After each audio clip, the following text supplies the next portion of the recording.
Paano mag-harvest ang sitaw? Simple lang mag-harvest ng sitaw sa aton nga latoy. Kay may mga kuan na gani siya, oh. May mga siyangaw. Wala ko nag-spray, kay umuulan no. Try nato ni, oh. May mga siyangaw, damo siyangaw gali oh. I-sprayan nato ni karon para makatay ni mga siyangaw. Hindi siya magdikit, may ara ko diri nga hilo. Nagidala na para diri. Ginabangan nato na biyang pag-ulan. Kay sayang ni aton nga spray. Dapat tapos ulan may sprayan nato ni. Aton nga sitaw. Kay mapupos ni siya bi kung damo pan siyangaw. Kalagpad sang aton nga dahon sang aton nga mga latoy diri. Nagwapas ang mga dahon niya. Bago pa lang abi ni siya naga pabukad. Pero makita mo diri nga perte ka damo ng iyang mga bunga, gagmay pa lang. Ayawan ka na sinikarbis kung kani. Tayo nato na yung mga siyangaw. Kabaho. Ano ni sakit nga abi pag di naton ma-check ang aton nga tanom. Pili naton ma-try naton mag-harvest kung paano mag-harvest ang aton nga latoy. Kung hindi gani diskarte naton kung simple lang si patiyog-tiyog na nato na. Madala naman kita kay magulay ta. Mas nami abi nga mag-harvest ka medyo kuan pa, lingod pa hindi kayo gulang nga may ara na siya nga piso. Kay dasig siya magulang. Nga aton ko ano diri. Medyo mangod pa. Ang pag-harvest ni abi, every 2 days pwede ka mag-harvest ni. Kay dasig siya magdalag ko. Kita diri. Ni atong technique diri. Tambi na sang aton nga pichay dito sa ubos, tapos diri alugbate sa taas.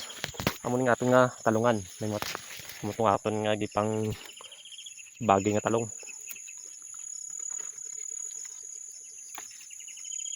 Harvest kita. Damo na siya bunga. Oh. Hindi na natin tinanglan nga magpadugay pa. Pag-harvest. Amo ning tawag nila nga ano nga bini na siya. Montenegro o Negros amo ning tawag nila. Yung mga bunga, siguro mga 4 days makita natin dira ang pagdamo sang bunga niya. Kay perti ni kadasig magbunga aton nga sitaw. Pag kuan niya makaumpisa lang siya, kag maharbisan mo siya una, tapos ikad-tatlo mo harvest, grabe. Dira mo na makita ang bunga sa aton nga gimpang tanom diri. Wala abi sa kuan diri sa taas. Kay kung punta naton sa taas, nagabangga ang aton nga ulo kay sa bukid kita nga bahay na nagtanom. Dapat kung magbutang kita sa taas, patag siya para hindi siya magbunggo, mag-spray, hindi budlay. Kinanglan, amo na ni ang pagtanom. Pag sa bukid ka.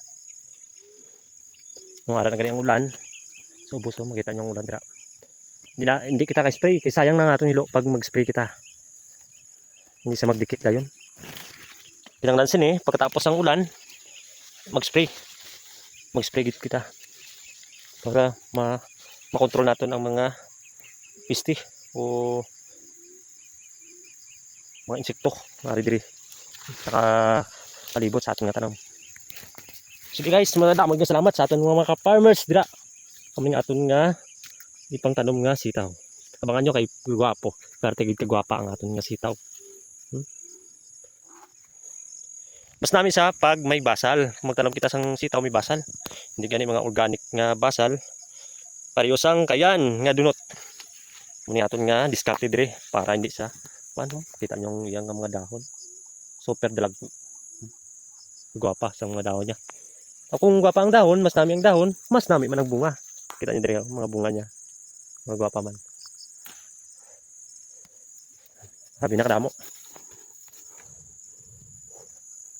Wala pa ta nag-deliver kay tama-tama gini magmahal ang presyo. Kay subong abi perti ka medyo barato siya. Mga next week o second week dira natin magbumbahin ng takang pag-harvest ni. So guys, madawig salamat sa ating mga farmers dira. Update lang kamo sa aton nga sitaw.